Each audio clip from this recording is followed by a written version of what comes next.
This is Alexandra from Per.Ed. And this is Paul from the Time Repair Corporation. And we both welcome you to our monthly interchange. A meeting of the minds, people reaching outside of themselves in an attempt to reach a deeper understanding of their different perspectives. And it is through this coming together of perspectives that we wish to serve and inspire the divergent, the polymaths, the non-conforming thinkers, people who cannot be put into molds. In short, the people we like to call angels of chaos. We want to achieve that by inviting these troublemakers from around the world and digging into their experiences and their unique views. Views which we want to bring forth and support with models for personal, global, and sustainable change to design a future that is fit for this world. But there's also something additional. We want to grow that conversation for more people to be able to weigh in and contribute to the practical creation of tomorrow. So reach out to us and let's make this a borderless interchange. And on our podcast today, we have a very special person from the Netherlands, originally from the Philippines, who carries at least a dozen virtual hats. You don't see them now when you look at her, but they're there. Trust me, they're there. And perhaps you will be able to remove some hats and discover what's inside of them during the podcast today.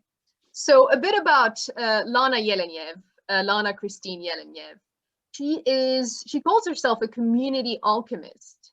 And I think that is self-explanatory.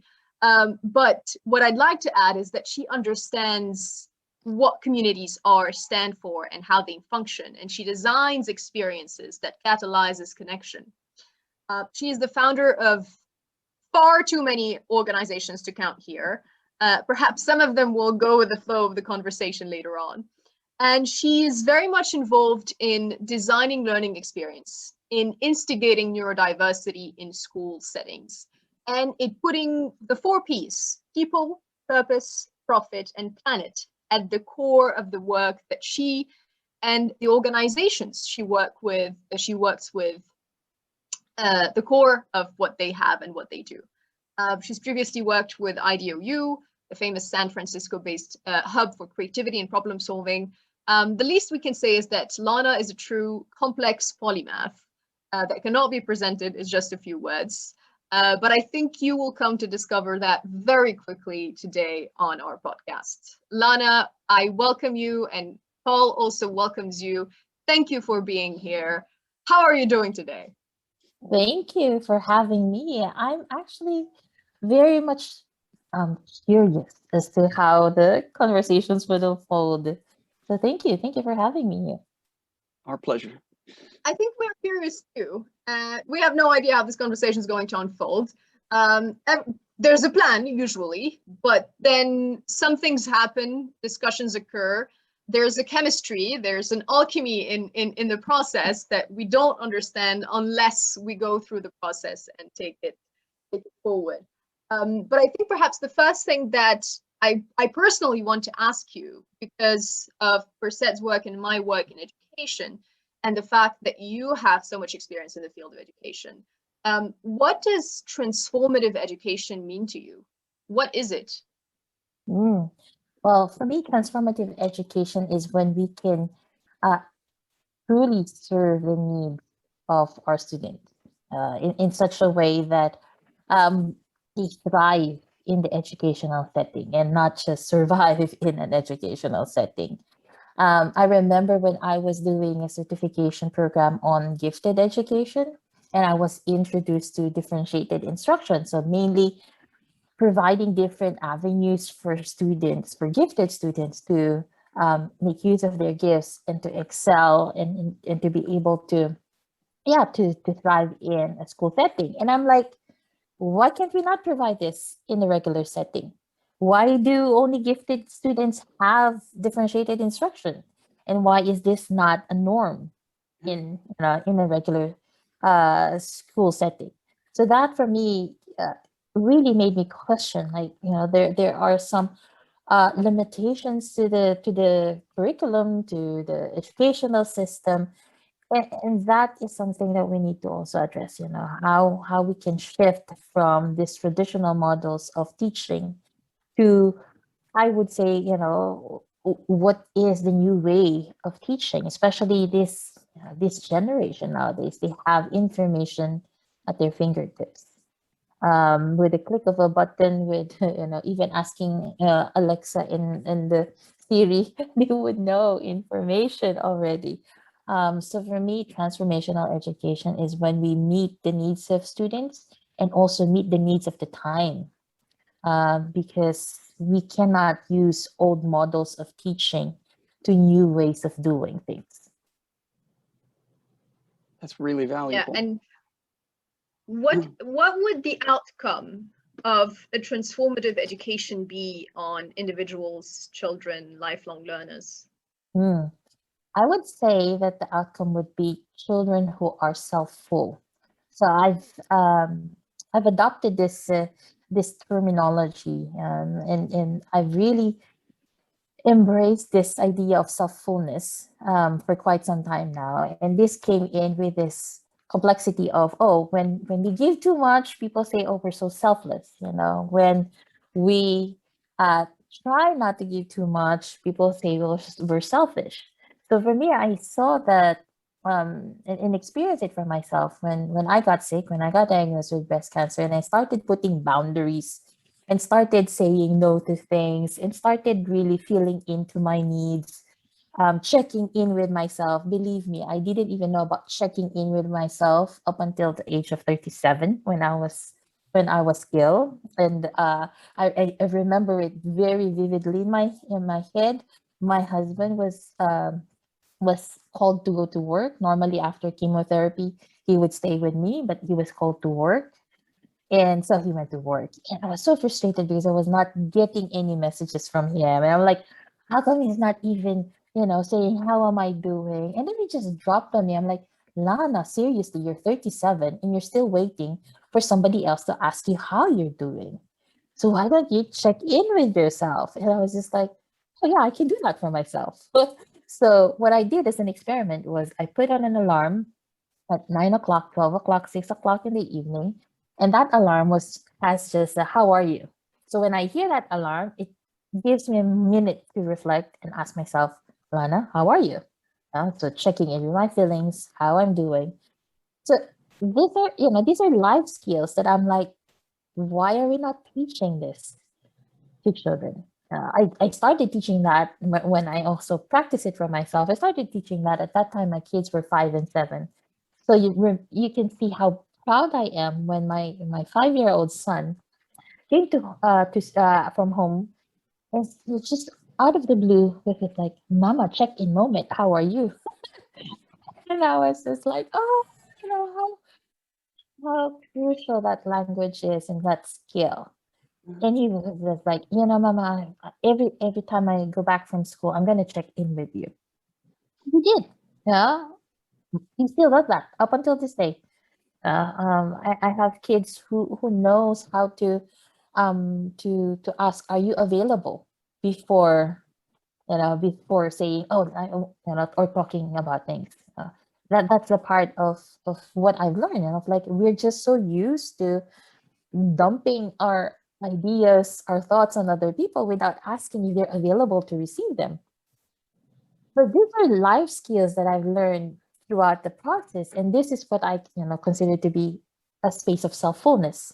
So if I am self-full, I know my boundaries. I know how I'm feeling. I know how I'm using my energy, my time, my resources. I know where my yeses and my nos are coming from. I know who I am. Yeah. And this is what I'd want to see for children, that they become children who are self-full, not adults who are self-full, but children already who are self-full. And to be able to do that, we need to have an environment that encourage that self-fullness in them. It's really, really valuable for for specifically community. Just this idea, not only I mean, not only for the future community that will be built by these children as they grow up, but for the immediate community to be able to provide that kind of interaction and interconnection. I think that that's sort of at the core of what has been, to a degree, lost over the past few decades as we have moved not just into cities, you know, post-industrial revolution and, you know, post-war, but as we have adapted to new technologies and to new media, we have been isolating ourselves more and more and breaking down a lot of traditional community street corner elements where you just knew people in your neighborhood. And this might be perhaps a perfect way to start reclaiming that at the family level, at the school level. And I think that the schools are sort of central to any community we've got. Oh, definitely. There are connections to one another. So if you're looking at communities, if you're looking at the value of them as a tool for this enhanced learning, how would you start to apply it? These practical first steps. I mean, you're already doing that with this concept of selffullness. That's already an amazing first step. But what else would you recommend to people who are trying to remake this in their own environment, to rebuild a community? Yeah. So fascinating that you asked this, Paul. And this is part of the work that I do with organizations and how they can create and intentionally design communities that are transformational in nature. So one of the things that I would definitely suggest is first to have a shared definition of what community means for people. And this for me is basic. Like, we can't build a new system if we don't have a shared understanding of what that system is. So for me, taking in who are the stakeholders and how can the voices of the stakeholders create this shared definition of what community is. Because oftentimes you think of, okay, I'd want to build a community, and it's the founder's voice on what community is, but that's still just the founder. So it's not who are involved in the community as well.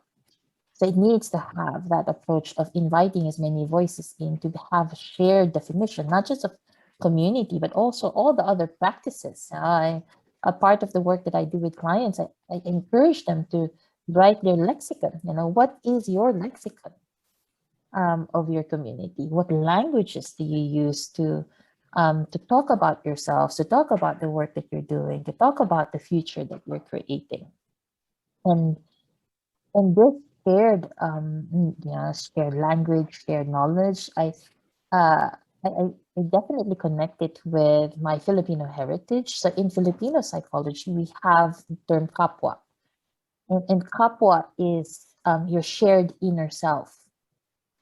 And fascinating enough, when you say, when you, in Filipino, when we say pakikipagkapwa, it really means, how am I sharing my inner self with others? And how are others sharing their inner selves with me? And in that, there's deeper languages that we use. Like, say, for example, pakikisama, which is how I relate with others. So language is a very potent tool to unite people in terms of a common goal and also in terms of a common vision. So if the language is not clear, then how are you taking people to that direction of community? So I would suggest to go back to basics and say, what does community mean in the first place, especially in the context of modern times? How would millennials describe community? How would the grade schoolers describe community? I don't know. And perhaps that is the first step to getting into that shared definition. I love the idea and the word sharing your inner self. because we often think about the inner self as something that is inside of us, as something that is internal, that is private, that is intimate, that is not shared. So having the word share and inner self right next to one another, that completely shifts the way we perceive the interaction that we have with our environment. And my question inspired by this is, when people start to think in terms of shared inner self, how does that change the interaction that they have with an environment? How does that shift their behavior, the questions that they ask, the answers that they give, the actions that they take?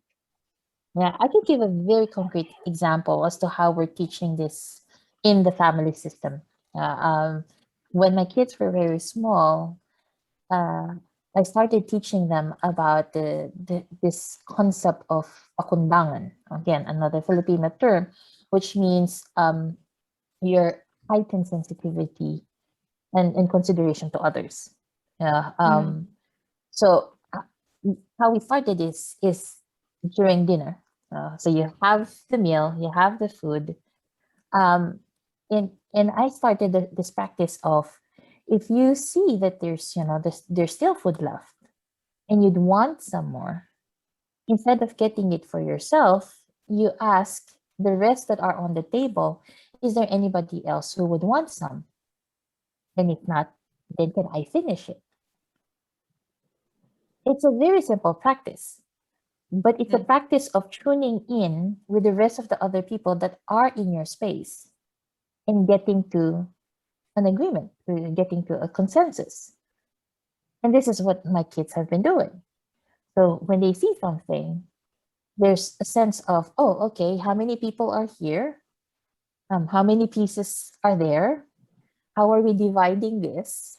And if I want some more, how can I get into, an agreement with somebody else who wants this?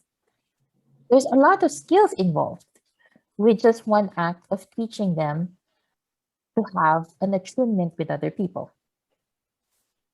And this is just in the dining table. So what more if we have this on a bigger scale, at the workplace, in schools? This deep attunement with others is crucial for us to be able to also know, okay, what am I interested in sharing? And how can I also get into a suitable compromise with others? And it's just, for me, I find it as a life skill that everybody should have. Yeah. Very simple, it's very but interesting. It reminds me of something. It doesn't remind me. Actually, I connect it with something else. It's a series of discussions that I've been having with a group of individuals, and it's very much anchored in the idea that we're moving away from an industrial economy that already moved away from a mercantile economy, that already moved away from an agricultural economy, and we're moving towards an intangible economy. And in that sphere, in that area, the resources that we have are no longer scarce like in the industrial model of thing. There is an abundance that is available to all. And I think this approach, this way of thinking, is crucial because it allows us to rethink how we approach resources in a community, in a field, in any given area, discipline, whatever the resources might be. They could be material resources, they could be tangible, intangible, human, intellectual, and so on and so forth. And the idea of taking into account the sharing component while taking into account this inner self of others completely changes the way we approach the resources that we have. So I love that idea. I absolutely love that idea. How do you do that online? Good question. It depends. It depends on how, what's the context. One of the things that I'm also very particular in is being able to read the room. It's like whatever space you are in. So looking at who does most of the talking space, who doesn't share their voice, and how do you encourage that? that is the attunement, right? So if you are in an online space, that's also one thing to consider. You know, how are we all sharing our voices? Because the tendency for specifically online spaces are for the ones that are most vocal to be the ones that are most heard. So how can we level the playing field for everyone to have their voices heard? So it might mean that you have other avenues for getting people's opinions, for getting people's ideas. So it's not just a one track way. And this is also why I love the work of neurodiversity, of the idea that we all have different brain strengths and we have different, we're wired differently. So what might be a strength for one might be, not as a strength for the other. And how do we provide for that?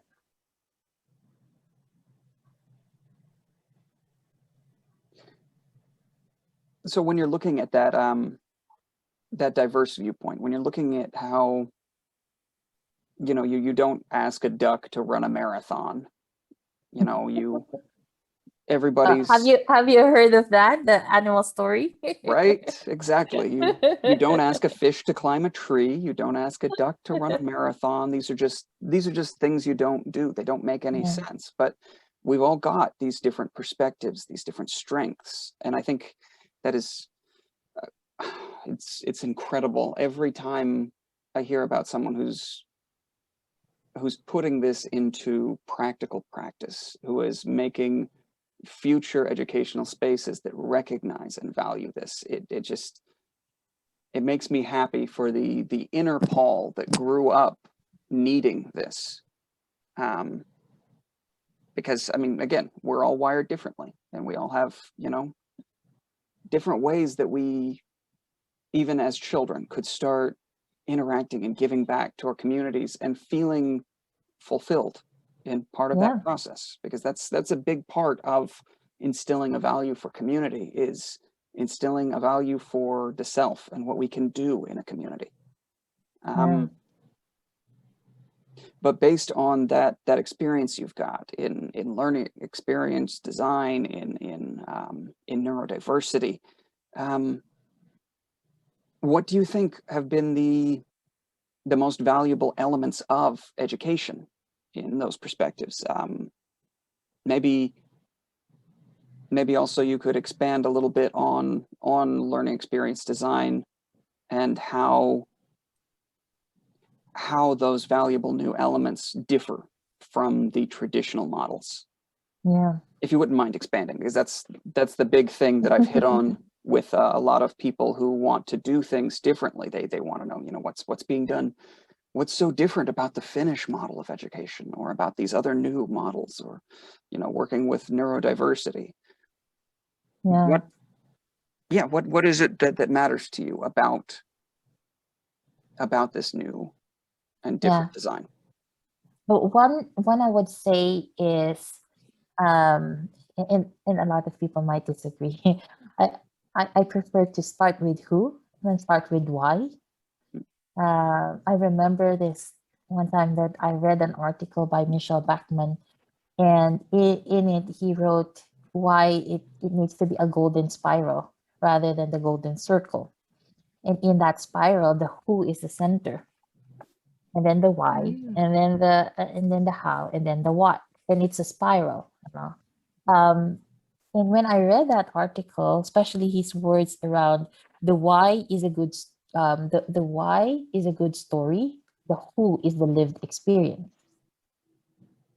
I so resonated with that, a lot of, and then I see how a lot of programs, a lot of products, a lot of, well, what's this? A lot of things are made not from a space of who is it designed for.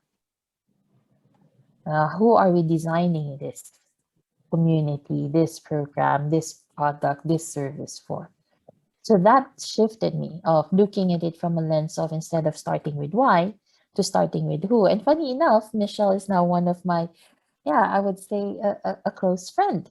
that I'm working with. So it was a nice and very serendipitous, when I read his work and then just found out, oh, we have connections and yeah, the start with who process has really shifted the, the way I do things.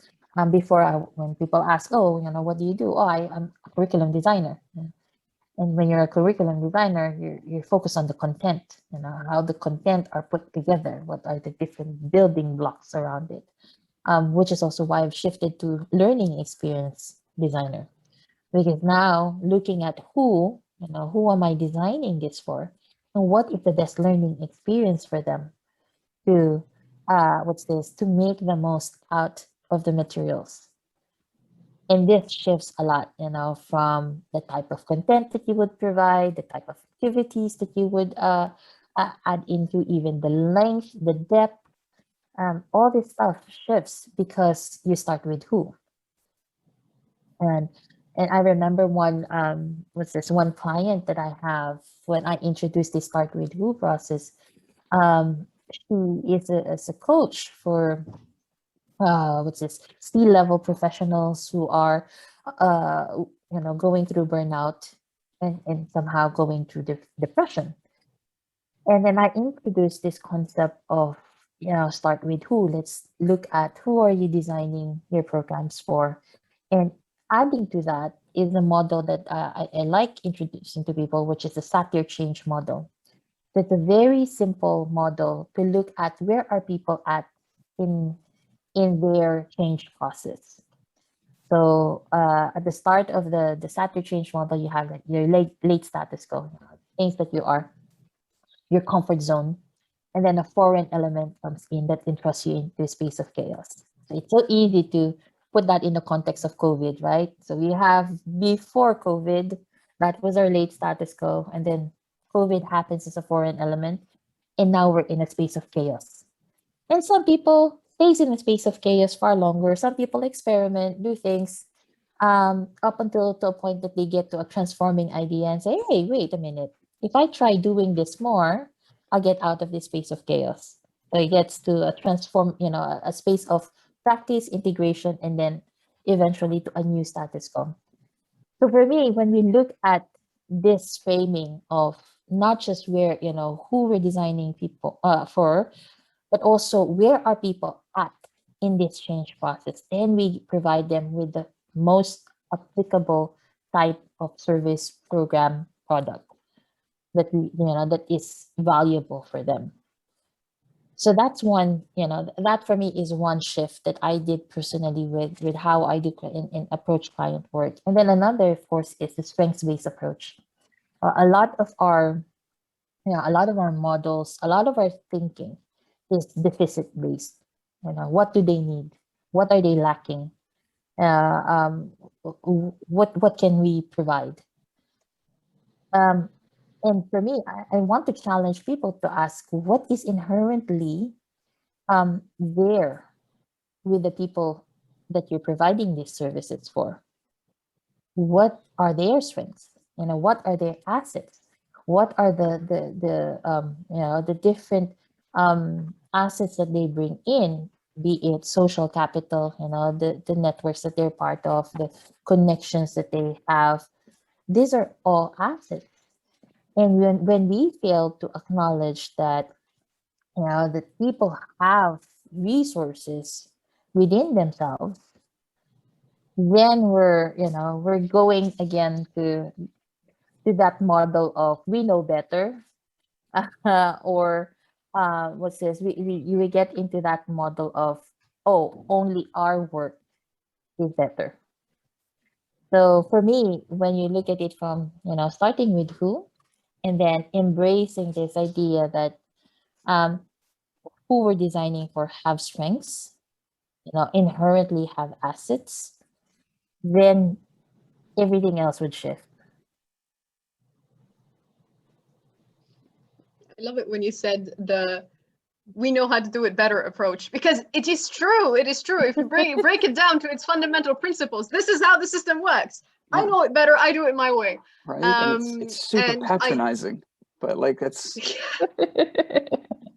how our societies are built, on this idea that there's going to be some probably middle to late aged white dude who knows how to do it, and he's going to tell everybody how it's done. And that's our organizational structures, that's our societal structures, that's everything. Even the educational model is based off of this factory of, we are making a series of old dudes layered into a hierarchy, which then take a classroom full of people. But I love that you're not only coming to this from this who perspective, but that you're breaking a lot of traditional models.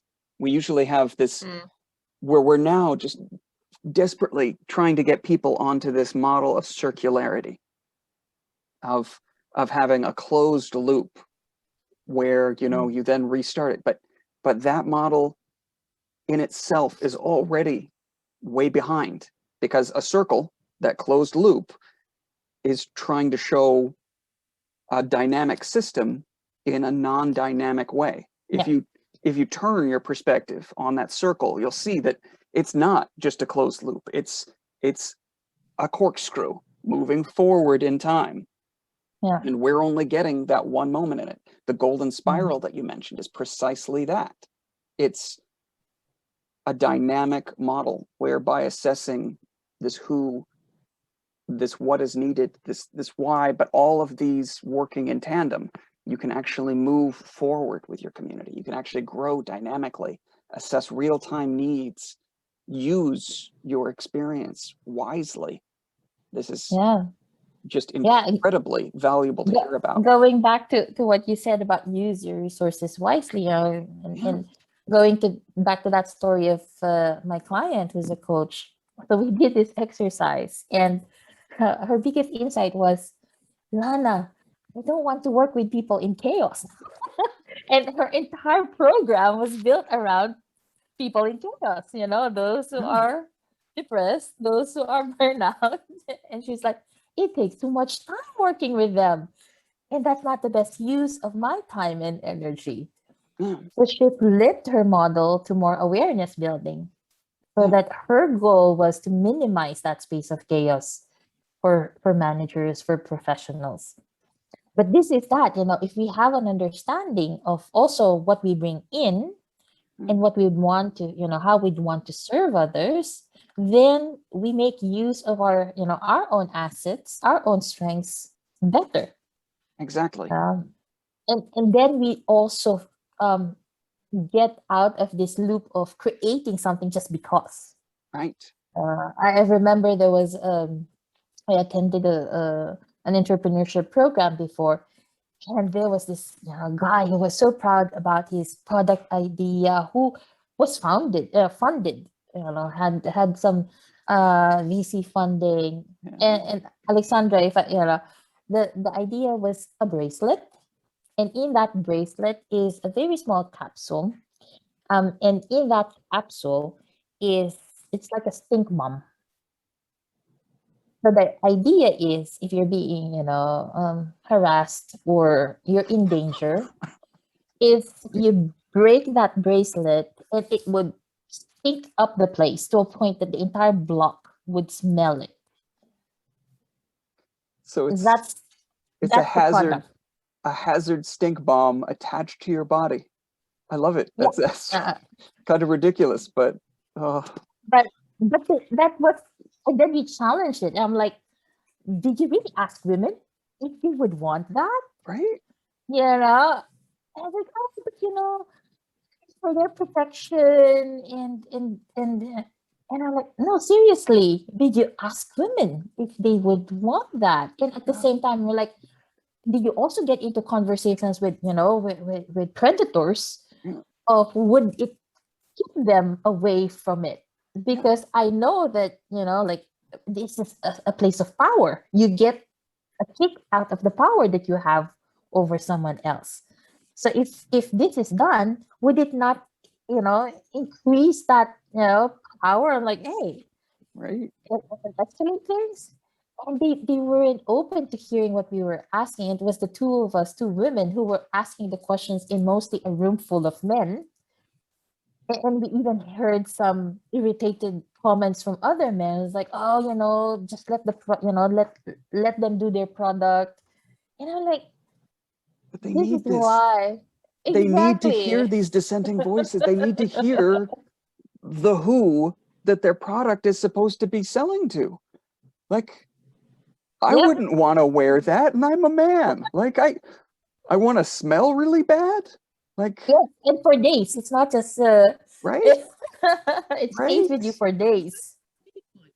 Why would anyone in the world carry a single mom in on their arm? Like, I don't know, you have a pitch, you're an entrepreneur, you Right. go on stage, you trip on the stage, the bracelet accidentally breaks, and then Oh, the entire pitch room is now Yeah.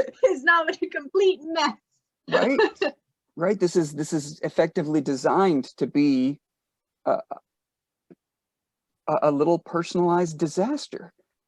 And I mean, like, don't get me wrong. Like, I am all for like finding ways to, if there's some kind of predation going on, we need to shift that balance of power immediately. And yeah. we need to do it drastically enough so that,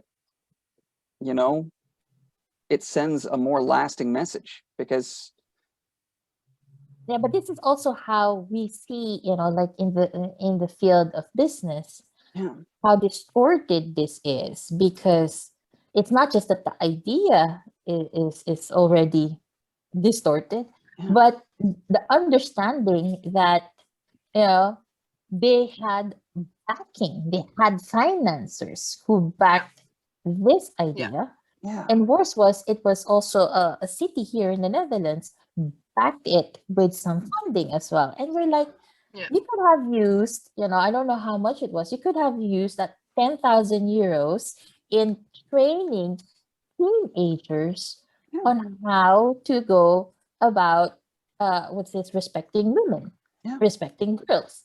It right, would have been used for that project, right? I mean, so for me, this is why there's a big disconnect with how we are in the different systems that we're part of. And this is just one example in the business field, but there's also in the educational field. So in different systems, we see that when we don't start with who, we fail to really get into, is this the best for these people? And Because you're somehow, fixing the symptoms, not the core problem, not the root cause, and these are two different things. When it comes to this case, women having stinging bombs on their bracelet, this is fixing a symptom, maybe fixing, maybe not, but yeah, it's at the symptom level, whereas the real problem solving happens at the core, at the root cause of the problem. yeah, And this is one of the issues that we have in education. Even when it comes to edtech, when edtech is just reenacting old models, but in a yes, digital way, we're yeah, not solving the problem. exactly. We're just definitely. perpetuating those systems. I especially love the shift. A whole room full of dudes who are just like,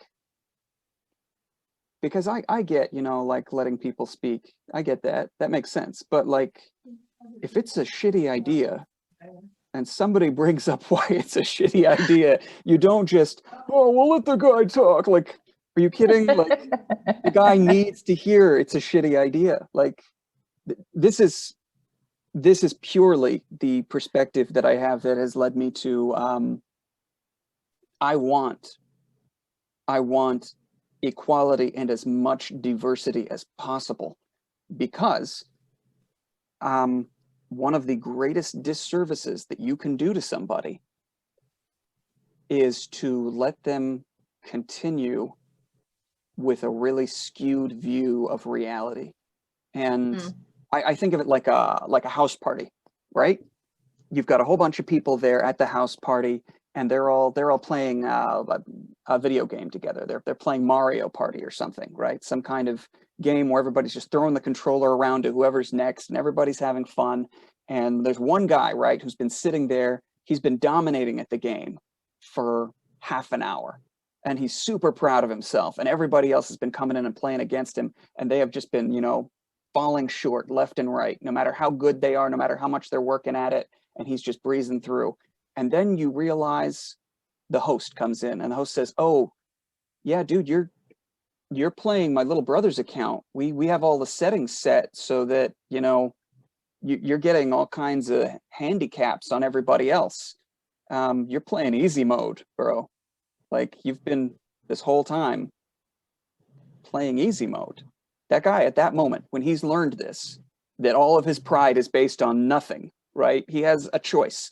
He can either go, oh, dang, do some self-assessment, a little bit of humility, go like, okay, let's change this up. Let's even the playing field. Let's, you know, let me apologize for being a douche about this, and let's move forward with an actual challenge for me. Or what usually seems to happen is he can double down on it and say, oh, well, that's just not the case. Oh, that's not true. No. You guys are just sore losers. And like, he looks terrible either way, but at least he can, you know, get better. There's a chance he can get better. And that's your example. It's when you stated the first option, which is for him to do a self-assessment, to realize his error, to apologize, and then to rebuild his approach. I think my impression, I'm not sure about you, Lana, but my impression was like, this is never going to happen. Like, it's a party, they're having fun, they're enjoying themselves, and they're just leave the room. I'm not going to say the word, just leave the room. It's a rage and that quit. would most probably be the response. And that is just a party. There's nothing at stake here. There's literally nothing at stake. Exactly. If And we why is that transfer impulse? To a higher level, to the actual business world, then it becomes completely different. And the skewed approach is, because there's much more at stake, then naturally people would want to protect their position in all sorts of ways, and not really, and avoid this moment of truth. Whereas this is what is needed in order to make sure that we're advancing, that we're making progress, that we're leaving one paradigm that no longer works because it's not fair and because it has completely destroyed everything that we hold dear to us, and that we need a new paradigm. So this moment of truth is something that is incredibly important. And I'd love to link it with the expression that I don't remember the expression in that you actually said, which is the shared inner self. What is it? What is the word? Papua. I'm gonna write it down. So this is also why, for me, it's important that we at a very young age, that we teach children what attunement with others mean. Not just attunement with themselves, and also attunement with others, attunement with the world. Mainly because it's that, you know, if we lose that connection with others, we're most likely to, you know, like this example, it's coming from a space of care, you know, like, oh, I've noticed that for most of this is how he started his speech, that most of my friends who are women have been harassed or have experienced sexual abuse. So it was really coming from a space of care. It's just that the strategy around it was the one that is, from my perspective, not applicable.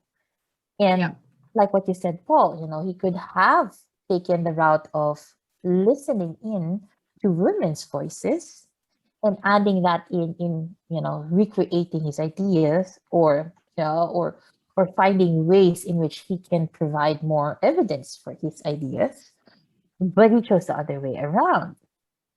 He chose to defend his ideas. He chose to say, oh no, we've already, you know, put it out in the market, and people, you know, there are people buying it, and as if having someone buy it becomes a validation of, oh, it is needed, you know, or this is applicable.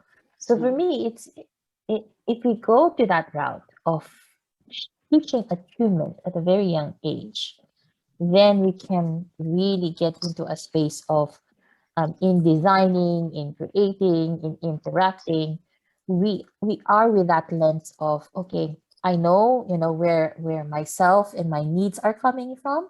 Where do others come from with their own needs and with their own, with their own longings, with their own aspirations? Yeah, and then we get to a space of dialogue, because then we can look Yeah. at how can we all both hold our needs together and find a way in which we can, in which we can do things together. Or if Exactly. not possible to do things together, in ways we can be amicable and say, hey, this is not working for us. Yeah. And it's crucial. And I see it even with my kids, like I would tell my kids, if you say no to your, to your brother or to your sister, that you don't want to do that chore, offer possibilities, offer options, offer reasons, why you would rather not do it, rather than just say outright, no, I don't want to. Exactly. Yeah. Make it more So complex communication. exactly, make it also more connecting. If you come up with me and say, oh, Lana, I'd want to, to invite you to this podcast, and it will be great to, to have your voice. And if I say, don't really know about my time, and flat out say, oh, I don't think so, rather than say, oh, at this moment I have things going on like this, would it be possible to move it to the next week? Then you have choices, right? Then we can go on seeing how we can do things. Exactly. That's that key. If you're coming together into a community, into an organization, into a family unit, the whole point of being in a group larger than one individual is sharing resources, responsibilities, strength, and making it more efficient. If we're all pulling in the same direction to the same goal, if we're doing this effectively, we save energy, we save Oh time, yes, we save yeah, resources, we save, and in that same way, there is a validation in making a sale of a product. Great. You sold 10 stink widgets. Wonderful. Good for you. But you could have sold 10,000 devices that actually help stop the problem, yeah, that actually address the needs of not just your target audience, but also of people around them in the community who, maybe that dude who becomes a predator never had to become a predator in the first place. Maybe we could have looked at why he became this way, at what is common between him and every other dude, and addressed this when he was a child. But that requires that self-criticism. It requires the humility to say, you know what? Maybe I'm wrong. Maybe I'm fallible. Maybe I have the capability to be just as bad as this person who I'm labeling as a monster. And that's hard for people, but it's essential if we're going to do anything serious. If we're going to yeah, do anything realistic for our communities, we need to be able to not dwell on it, not constantly punish ourselves for the potential for evil that we all contain, but to just accept that it's there and be honest about how we move forward, how we treat each other. We all have capabilities, good and bad. We need to use those capabilities for something that we can all mutually agree is valuable. And I 100% agree that starts with giving students that voice, telling them that there aren't really wrong answers, but you can get better answers if you start communicating, if you start listening, if you start connecting with one another and seeing why you're doing what you're doing, who you're doing it for, what it is that you're going to do about it, whether that's actually useful, and getting all of the perspectives on the matter. That is, yeah. You have been blowing my mind this whole time, and I love this conversation. Let's, Alexandra, please help me out. What would you like to hear about? Because I'm just going into You're too much. emotionally involved in the process, and I absolutely Right. love it. And what you said about good and bad, and how we each individually have also a fair share of bad. We don't realize this. We like to ignore it because it's easier to ignore it, but it's proven. Like social experiments, psychological experiments have been made. The Milgram experiment, other types, and they have shown that we have the ability, without even realizing it, of actually hurting another person. And once we acknowledge that this is not the property of some monster or some individual because of their genes or because of their gender or because of whatever that is, we start have this internal monologue, internal conversation with ourselves to make that, to take that out and be aware of how we behave and what we do and so on and so forth. A more self-full viewpoint. Yes. Yeah, absolutely. Absolutely. Absolutely. There's a question that I want to dig deeper into, which is connected to parts of the previous discussions that we had, and to the work that you do with the Neurodiversity Foundation. And the very last episode that we've shared with the world was with someone who is not diagnosed, but who, as she presents herself, is most probably has ADHD. And we realize there's a strong correlation between polymathy, those who are involved in a lot of different experiences and complex identities and all of that, and neurodiversity, because the brain is wired differently, and therefore it expresses itself, its identity, in a different way. Yeah. And given the work that you've done so far, you have been an instigator of neurodiversity in school settings and environments, in perhaps a variety of different ways. I'd love to know in what context and how that happened. And I'd love to know, how is it that the learning experiences, when they're created, they can meet the needs of those who do not fit into molds, of the neurodiverse, of the multi-potentialite, of the polymaths, however we want to call them. How can the learning experience cater for those needs and actually allow them to reach this place, as you've so beautifully called it, of self-fulfillment? Thank you. Before I jump into this very, very interesting question, Alexandra, I'd like to go back to the point about the good and the bad, right? One of my favorite quotes is by Rumi, and he said, "The wound is the place where the light enters you."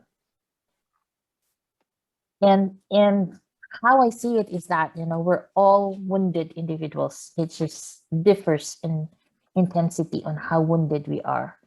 And in that woundedness, in the context of the work that I do for Healing History, that context of woundedness differs from also intergenerational trauma, intergenerational experiences. So what we consider to be good and bad is actually a person who's wounded and who might not be aware of how their woundedness is affecting others. So in the work that I'm doing, specifically on the healing part, in healing history, the premise is for us to identify with what are these wounds, that are keeping these patterns for us. And at the same time, what are the voices of the oppressors that we have internalized and that is also manifested in us. So like what Paul said, we have that bad side in us. That is part of the internalization of our oppressor. The person that says, "Oh, you're not worthy." And then you hear that and you put that back in as, "Oh, I'm not worthy, so I need to, dominate other people to show my worthiness." So that's an expression of that internalized oppression. And for me, this is also why I love that quote from Rumi, is when, the wound is the place where the light gets in. So our role within society is to, to make that wounds visible so that more light can come in. and Yeah. that we might be able to, yeah, move from this place of woundedness to a place of strength. And it's the same with this question about neurodiversity, right? For a lot of, for if you look at the history and how special education was created, it was created within this idea of these are individuals who society is deemed less, who are not in the normal bell curve, the outliers. Yeah. And to be honest, how I started also with exploring neurodiversity, that's our dog. Um, how I started with exploring neurodiversity. I mean, I've been in the field of education for quite a long time and have taken special education classes. It was only when, as a parent, our son was 2 years old at that time, and we were in a park, and there was this big trampolines in that park, and then you see a lot of kids jumping up and down, totally in their zone with the trampoline. And then I remember our son, he was just 2. Instead of jumping up and down, he went to the side of the trampoline and then just looked down and then looked up again and then looked down and then looked up. And I was just observing. And I just noticed how he sees things differently. He doesn't see the jumping up and down that he can do. He was looking at the mechanisms of things. And that for me was a big realization of how can we let, other kids have this opportunity to be seen in the ways that they see things, in the ways that they perceive things, rather than on how we'd want them to be. And I remember there was one of my favorite authors, Leah Boscalia. He wrote this book, Living, Loving, and Learning. That was the first self-help book that I read when I was, I think, 16, 17. And in that book, there was a poem about a woman who committed suicide and talked about how her relationship with her parents have caused that, of her parents making their lives as extensions of her. And this is what I see that's prevailing in society. We see kids as extensions of ourselves as adults. We don't see them as for the individuals that they are. And in that, it's easier to put them in a bracket of, oh, these are normal, these are not normal.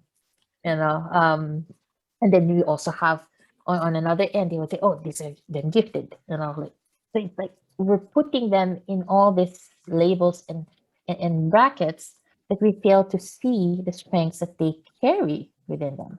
Like individuals with ADHD, they're the best persons to be innovators because of their novel brain. They get into ideas, they go into, oh, this is interesting. So how can we encourage them to be innovators rather than telling them to be, oh, you need to be just doing this, which is what happens in the classroom, right? Which is what happens at home. I remember in the Philippines, there's just 2 professions that really matter. Either you're a doctor or you're a lawyer. And then the rest are, it's okay, and that's the framing that society puts people in. So how can we break that? How can we break this thinking of, making children as extensions of ourselves and allowing them to be fully who they are, not as adults, because that's also another thinking that is often happening, right? We think of them as, oh, when you grow up to be an adult, rather Later. than who you are right now. Yeah. And this is for me why I appreciate my kids. When there was one time my daughter was like, oh, mama, I got this grade for I forgot which subject it was. And I said, oh, I'm so proud of you. You've put in so effort in this. And she told me, yes, I'm so proud of myself. Wow. And I remember she was just 8 at that time. Yeah. Wow. To be 8 years old and to be self-full, to say, I'm proud of myself.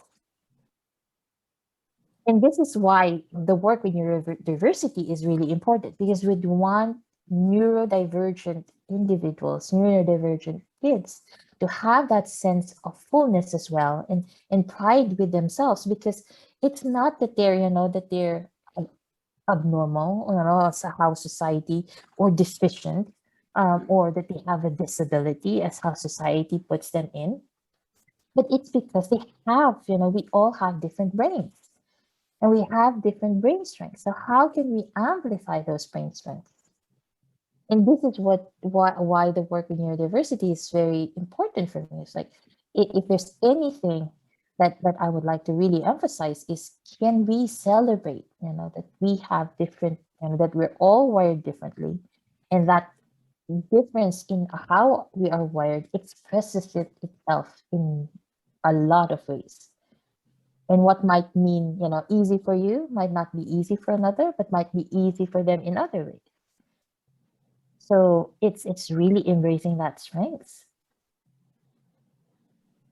That's really, How really can vital. the experience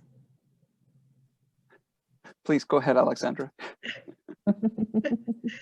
just a very quick follow-up. How can the experience of learning how to be, of learning how to think, of learning how to learn, of learning how to be in the world, how can it be embraced and executed in a way that is more congruent with those differences, with those divergences?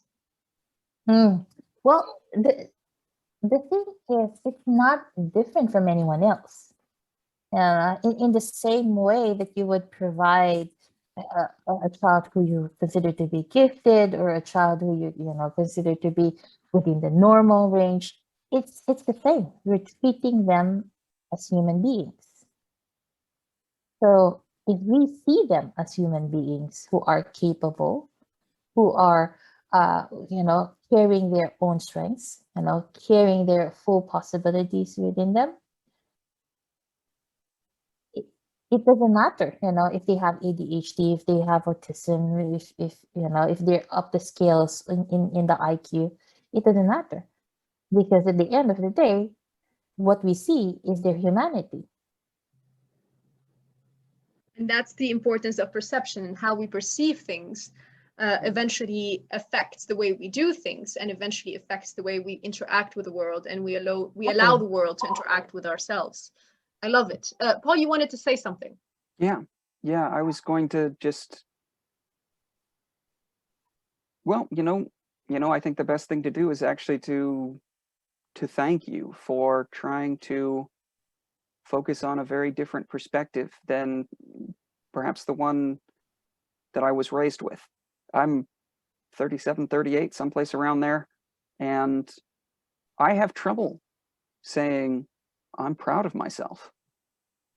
Like, I am really jealous of that 8-year-old child. Like, that's exactly what people need to be able to do. They need to be able to take, maybe not even always their wounds.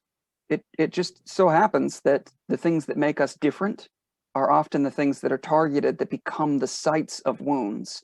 There are unique properties, and we need to be able to hold them to the light, not just to assess where the holes are, where light is coming through, where we need to heal, but also to be able to show ourselves, others in our community, that this is what makes me strong and valuable. This is what makes me unique. This may be my strength.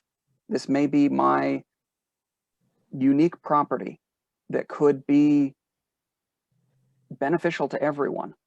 This may be what makes me value myself as a person, and able to contribute in a way that I might not otherwise be able to. And maybe it doesn't fit with expectations. And I think that's one of the big things that we need to fight, is the expectation of some kind of normalcy. I mean, that's where most of toxic masculinity comes from, is the idea that, oh, well, you must be this kind of man. A man does or does not do these things. Yeah. Don't dance. Don't make poetry. Oh, no, because those are somehow questionable. And it's like, why? Like, why would any of those things be? They're part of humanity. They're part of what make us great as a species and generate culture. And we need to be able to celebrate those things. And I want to thank you for specifically having this outlook, because again, the way I was raised was not focused on self-fullness. It was focused on face. This was a big part. I mentioned once in a while that I've got a Chinese Hawaiian background. My father's side of the family was extremely focused on face. You did not reveal weakness. It's just not done. So instead of these ideas that you've mentioned, this kapua, this bringing forward and shining light on the self, it was the exact opposite. You created an external view for other people, and that was all you allowed them to see. You wouldn't hold your wounds up to the light, because no one is ever allowed to see those wounds. Yeah. And as a society, that's exactly what we're doing. For example, I wear the shirt that I'm wearing. You might be able to see there are a whole bunch of skulls on it. Skulls. This idea, this concept of memento mori, a reminder that we will all die one day, is essential, because we don't look at the negative parts of life, the parts that we're afraid of, the parts that we have assigned as being bad, even though they are essential and inevitable components of life. We age, we get sick, we have weaknesses, we have properties that may be perceived as negative, but they're still properties. They're still parts of us. And if we just stick our heads in the sand and ignore them, it doesn't mean they go away. Maybe it means they get worse in some cases. You don't ignore climate change. You don't ignore a cancer once it is diagnosed. You have to work at it. You have to fight. You have to be honest about it. And you have to work with others. And I think that that's really incredible, that is in many ways what you've made the basis of this educational model. That is absolutely incredible. Sorry, again, I've kind of gone off on a bit of a tangent and left the topics, but I really value that perspective. And what you've shared reminded me of a poem I wrote about 5 years ago. Please, if you would like, I can read it. I would love that. The title is Grow Inside. I grew up in an environment that asked me to grow, to extend my reach as high as I could, to tiptoe and show that I am tall, sturdy, unwavering. I grew up in a world that asked me to excel. No, demanded me to achieve, demanded me to be someone to be given praise, be given respect, be given value. I grew up in an environment that praised me for my wits, showering me with accolades of what I am doing good, bombarding me with the programming of how to stay busy to make a name, be productive, be the face to change the world. I grew up in this environment believing I am not enough, that I need more to be seen, to be acknowledged, to be loved. That if I fail to grow my reach, I immensely falter. That if I fail to scale up, to make someone of myself, then I am no one. I grew up hearing this over and over and over, telling me, no, insisting me to grow. And I tried. I tried to fit in with what society demanded, wore my high heels when they were damn so uncomfortable, tucked in my tummy as much as I could, and hating myself for not fitting in society's standards on beauty, on prestige, on importance. And throughout my life, I was facing forward, never looking in, always gauging what others see, what they perceive, the labels I am put in. Until one day I heard a faint and different voice, a voice that told me I am enough, a voice that told me I matter, a voice that told me not to scale outside, but to grow inside, a voice that challenged me to understand myself, devoid of all expectations I willingly and consciously put on. I screamed, I bellowed, I threw a tantrum, rivaling that of a toddler. I resisted that voice because I was scared to have a relationship with myself, because I didn't know how to. I was never told, never taught, never urged. All my life, I was told to reach out for the skies, never touching nor even seeing my own light. And I cried, mourning that person that I became, that person whose self-worth was attached to something or someone, a praise, an acknowledgement, a pat on the back. And yes, I got hooked even with the harshest of critics. I knew myself because of the labels, this box that I was put in, with all my different names and titles, a wife, a student, a mother, a woman. The only person I knew was her. Slowly, I started to listen to that faint voice, giving myself space between my stories, giving myself compassion, reconnecting with who I am by tuning in with my body, feeling my yeses and my nos, savoring my longings, caressing them. As I started growing inward, I realized that voice that told me I am enough, that voice that steered me, challenged me, nudged me. That voice is the woman that I see each day, standing in the mirror, looking lovingly at me.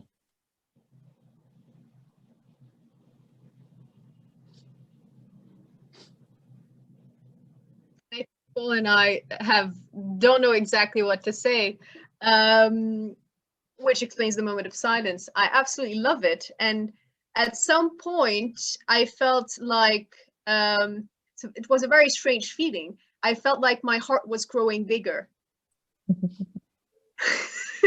I don't know if it makes sense, but this is the impression that I had, because it's the story of a lot of people, including mine, in terms of goal setting, objectives, achievement, and all of that. And Yeah. it's not just a voice coming from the outside. More importantly, it's a voice that is coming from the inside. It's one's own voice that calls for all of that, that pushes towards all of that. But then at some point in my own experience, I understood what it meant to think opposite to what most people think in terms of achievement, which is a sense of control. And I realized that in order to be who I am and all I can become, I need a sense of surrender. I need to Mm, surrender to myself. I need to mm, surrender to this inner identity, to this inner voice. I need to let myself be in order to achieve all of the things that aren't on the paper, from the skies to the titles to all of that. All of these they're not the objective. They are potential outcomes. The objective is to live in alignment. The objective is to have this do aligned with the be, so that we can have we can be self-fulfilled, self-full, however we want to say it. I love it. Thank you. Thank you, Alexandra. I would love a copy of this poem. I'll definitely Please, share it. as you remember, send a copy, because that's really excellent work. Yeah, Paul isn't the engineer, but he's also the emotional one. Clearly. A bit of a romantic. I apologize. No, please do not ever apologize for that. Just surrender to who you are. Be self-full. And perhaps if you agree as well, we could be sharing it with our audience afterwards. This way they would be able to ponder more deeply, take the time to kind of tune into those words, and by tuning into those words, tuning into themselves, and having this kind of check-in. Is this also my story? How did my story evolve? Where am I in that process?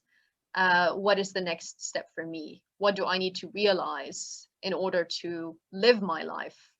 And I want to repeat one expression that you have evoked at the beginning before we even started the podcast, but I really want to share it because it was a beautiful expression, which is, I'll allow you to say it.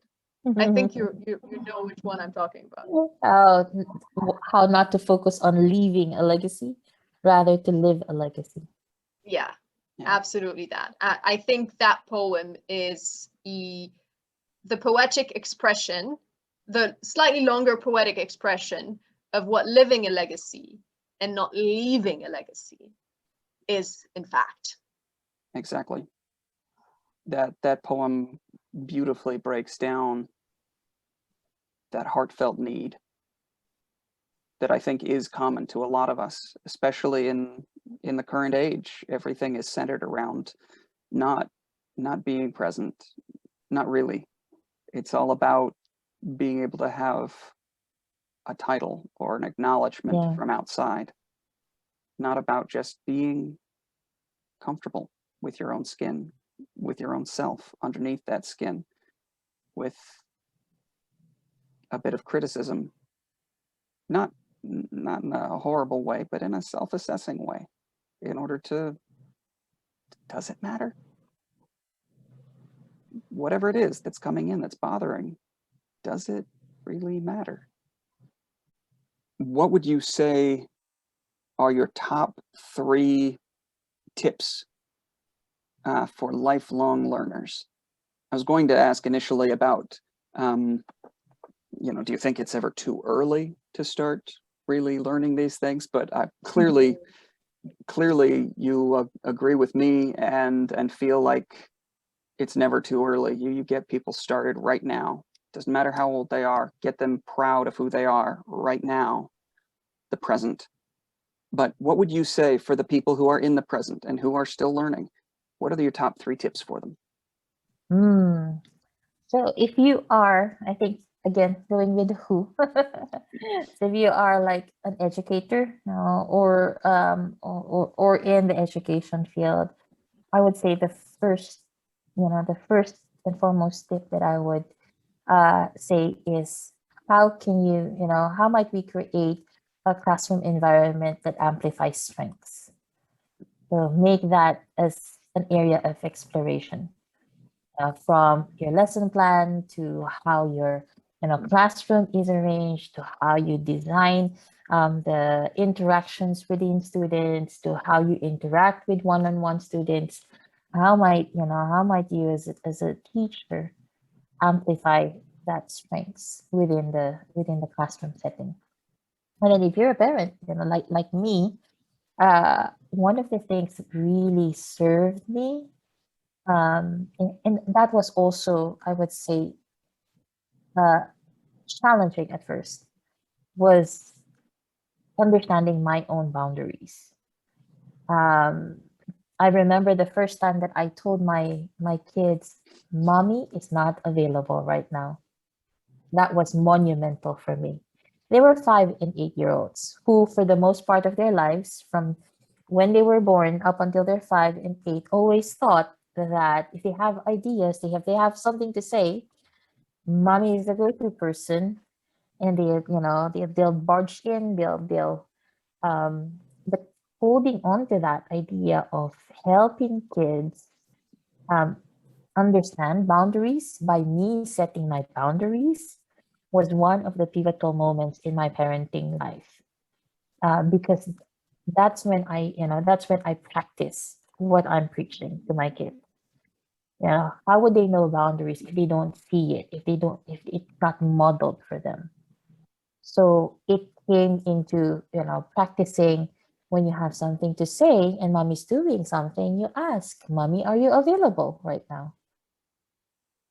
And that's part of the attunement. That's part of understanding that my needs are my needs, and there are also other people who have their needs. So boundary setting for me as a parent has been very instrumental in understanding how can I best be a parent to this, to these human beings, amazing human beings. And for them to also understand that as a human being myself, I have boundaries that I need to preserve and to put, even if, they're my children. Actually, it's especially since they're my children, that they need to learn those boundaries. And then if you are, if you're more in the entrepreneurial space, doing your business, the third tip would, how can you start with who in the things that you're doing? Who are we designing this for? Who are we building this community for? Who is this program for? And as we explore the who, we'll get into exploring what's going on in their lives that is crucial. You know, what are the strengths that they bring in? What are the assets that they inherently have within themselves and outside of themselves? And that's a lot of information that you can already start with. Yeah, I love these. I love how specific they are, because usually when we say top 3 tips, we'd expect something that is super generic that everybody on the planet can implement. But the fact that you've started with who makes it so relevant and so practical and so applicable. It's almost like an action plan Yeah. that is catered just for you individually. So I love that. Creating I the think setting. it's time now. And So go ahead, Paul. yeah, sorry. So it was creating the setting that maximizes that learning. It was setting those boundaries so that you can really be involved in that process when you are involved in that process, and then starting with that who. Those are really, really essential. Alexandra, I believe you were And what about you said to... about parents, yeah, I was about, but then I remembered something else. What you said about boundaries, and reminded me what you said initially about the fact that parents, children are not extensions of parents. And since you brought Rumi, I'm trying to connect the dots here. And since you brought Rumi, it reminded me of Gibran Khalil Gibran's quote, which is, "Your children are not your children. They are the sons and daughters of life's longing for itself." And I think this is quite a poetic expression of the fact that there are boundaries, that individuality is important, and that the surrender to the inner self, to be self-full, is part of life's longing for itself. I think it kind of complements the discussion that we've had. So another tangential kind of moment. I think it's Alexandra. Yes. And if I can add last bit of, is to go with, do it with love. And by love, I go with, I go with the definition of Leo Boscalia. His definition is, love is the process of me leading you gently back to yourself. But if I do it with love, I'm in this process with you of leading you to your self-fullness. And that's the framing that, if we do it as teachers, as parents, as entrepreneurs, if we do it with love, then it's all of us, leading us gently back to ourselves. That's a powerful definition. Yeah, I love that. I love that. And it's quite expressive of something that we all need, which is to go back to ourselves. But it's also expressive of how it is possible to do that. And I would dig a bit deeper and say that there are 2 parts of it. And that the first part is not somebody else's love for you, but your love for yourself, the self-esteem, the self-appreciation that you eventually nurture. And this is how you come to realize that it is with love that you need to go back to yourself as well. And I think this is something that is not often talked about. And this is essential. This is the fundamental piece before anything else eventually is built upon it.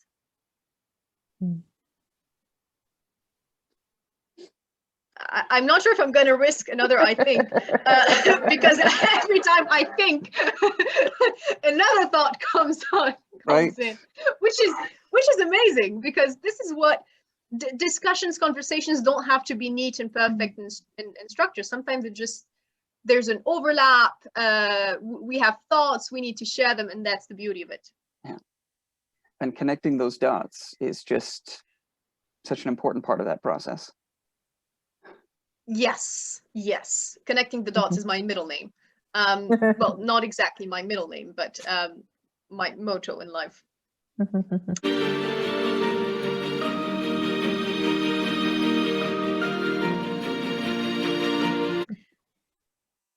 I think it's time to jump into the final segment for today, which we call the Rapid 7. It's called the Rapid 7 because there are 7 questions. Uh-huh. And the answers have to come really fast Okay. after the questions. It's just the first thing that comes to your mind. Okay. Paul, do you like to start this? Yes, we'll get started right away. A personal subject, something that I happen to value very much, that I understand that you have some perspective on. Zebras or unicorns? Zebras. Or Right. or what they say, zebras. I'll take it. I'll take it. Next question. Fair enough. The most difficult question you ever had to answer?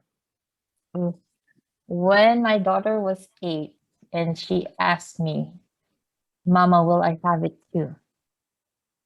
In reference to breast cancer. Yeah. That was the most difficult ever question that I have had to face in my life. That's rough.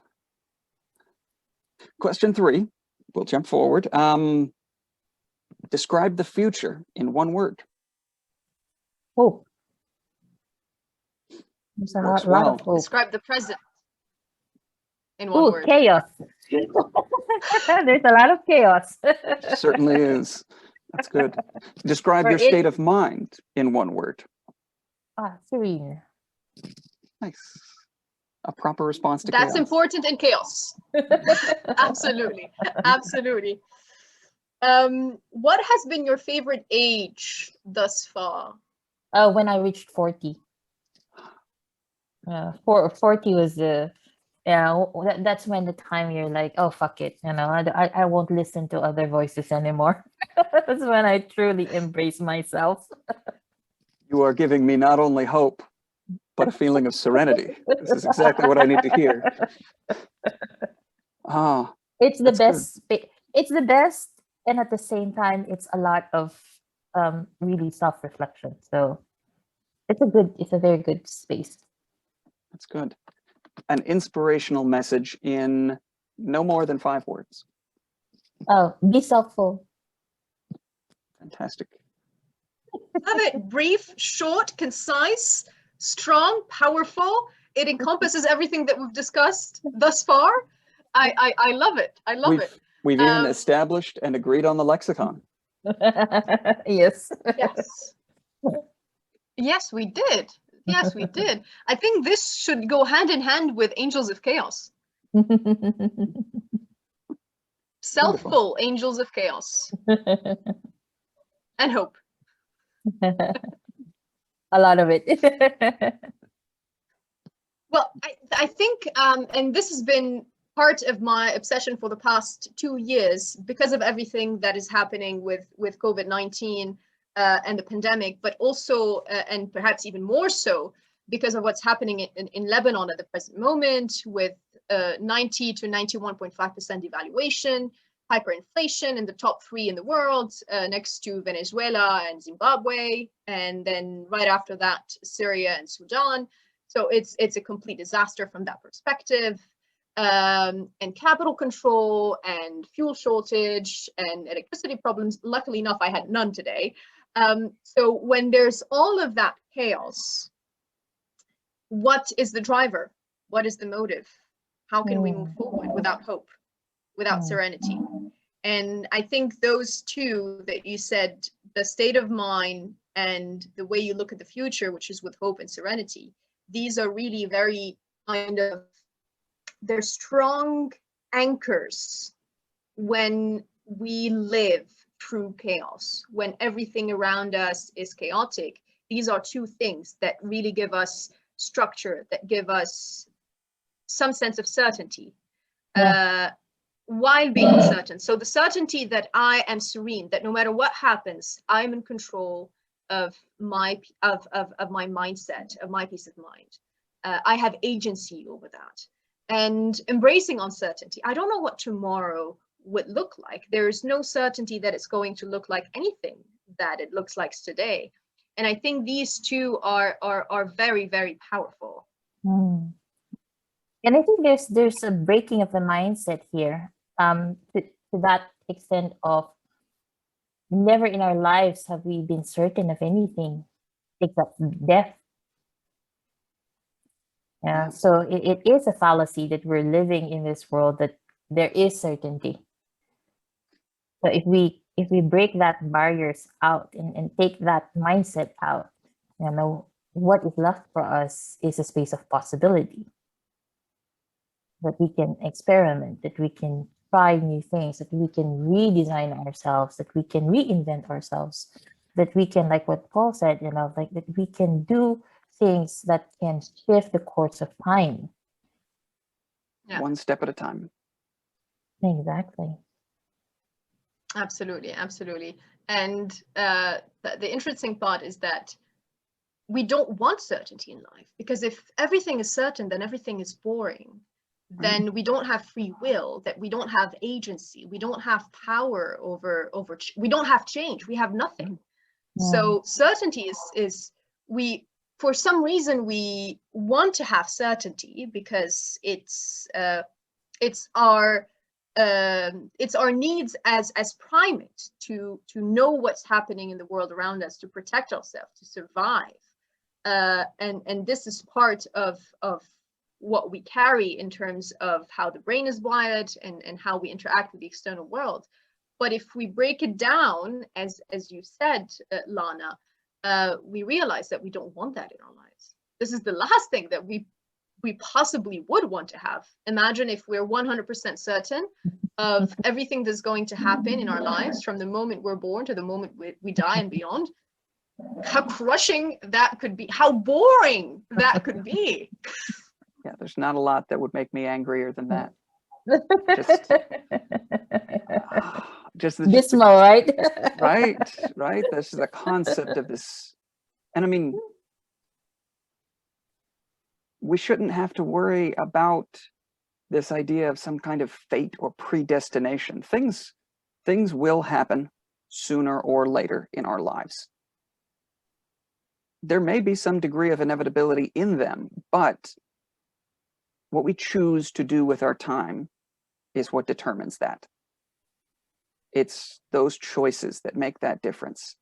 If we feel like we're locked into the choices that we will inevitably make, then that takes away from the value of the present moment. It takes away from that sense of agency. And we don't have a lot of control, but we can at least determine the value we show for ourselves and for other people. We can do that. That's within our grasp.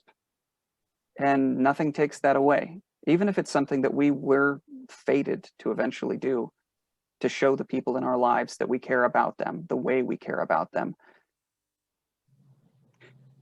I think it's important to think of it not as a prescription, something that is forced upon you for how you must act, but to think of it instead as a description from a different perspective of how you chose to act when the moment came. That's what matters. It's the character that we determine for ourselves, shaped by hard situations and those wounds that we receive in life. They all shape who we eventually choose to become. And Connecting the dots here. Exactly. And we don't lose that. And yeah. And I love what you said about that. And as you were talking, in my mind, I was there's a beautiful sentence from Pascal Mercier's book, Night Train to Lisbon, which was later on directed by Billy August. There's a movie, and in the book there's a book that is Inception 2.0. So in the book there's a book, and the book is written by the hero, the main character, Amadeo Prado, in the context of Portugal. And in that book, within the book, there's a beautiful sentence that really encompasses what you're trying to say, Paul. It's, if I remember it well, it says, what should be done with all the time that lies ahead of us? Open and unshaped, featherlight in its freedom, lead heavy in its uncertainty. Is it a wish, dreamlike and nostalgic? to stand again at that moment in time and take a completely different turn. Hmm. And there's so much these as a time travel, Paul, I think you're certainly going to appreciate this. There are so many layers of time from the past to the present to the future that are boiled down to that one thing, which is what can we do? What can we do with the time that we have? What can we do now so that we don't go back to the past in the future to take a completely different turn? Exactly. There's no room for regret if you are aware of the present moment and you are making the most valid choice based on what you know from the past. Once you get to the future, if you know you did the best you could with the resources at your disposal, that was the best you could do. You can only be proud of it. And you can only make new choices in the new present. That is the key to being a good time traveler, because this whole concept of time travel, it sounds like tourism. You know, you shouldn't be doing it for tourism purposes. That's crazy. Be practical and be proper time travelers, because we are all moving into the future one moment at a time. So we all have the room to do it well and professionally. On behalf of the Time Repair Corporation, I would really love to thank you, Lana, and I'm sure that Alexandra, on behalf of Pair.Ed, feels very similarly. This has been a fantastic conversation, and I've gotten a whole lot out of this personally. I actually took some notes in the background just for myself, but I want to thank you for taking time to be a part of this interview and to share these thoughts and your poem. I definitely want to make sure that we get that out there for people, because that's something that I think reflects the experience of a lot of people. Yeah. Thank you for being a part of this. Yeah, go ahead, Lana. Thank you for having me. Thank you for inviting me. And I do hope it steers a lot of conversations also with those who would be watching this. Yeah, and I think we have covered the span of so many different topics, from education to psychology to philosophy to poetry to we ended up with having a metaphysical conversation on the meaning of life and time traveling, to sci-fi, pragmatic sci-fi, that is. It's only sci-fi if you haven't gotten to that part in the future yet. It's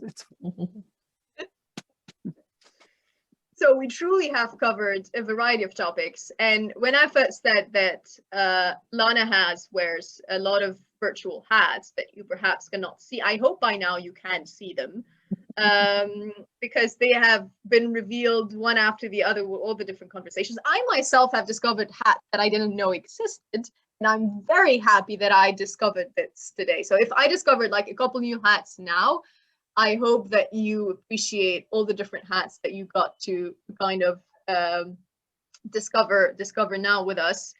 I think it was a beautiful journey. It was more than just a podcast or a conversation. We really went on a journey into the self and back out there. And I absolutely loved every single moment of it. So on behalf of Pair.Ed, Paul, on behalf of the Time Repair Corporations. Wow, I didn't know it was that hard to pronounce.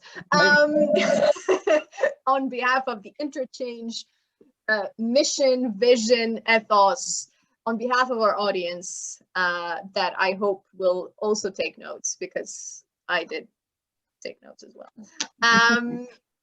Thank you so very much. And if you have any last words other than be self-full that you'd like to share, this is the moment. One of my mentors said, wherever you are, own the energy you bring in the room.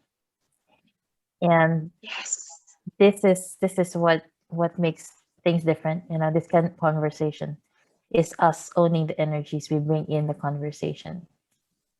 If we can step into that, step into that power of owning our energies, owning ourselves, that self-fullness that we bring in the room. There's quite a lot of, gifts that you're bringing out to people.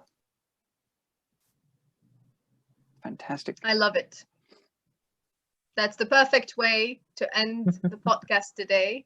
I wish you all the best of luck and the best of joy on this path to being self-full again. And we'll see you again very, very soon.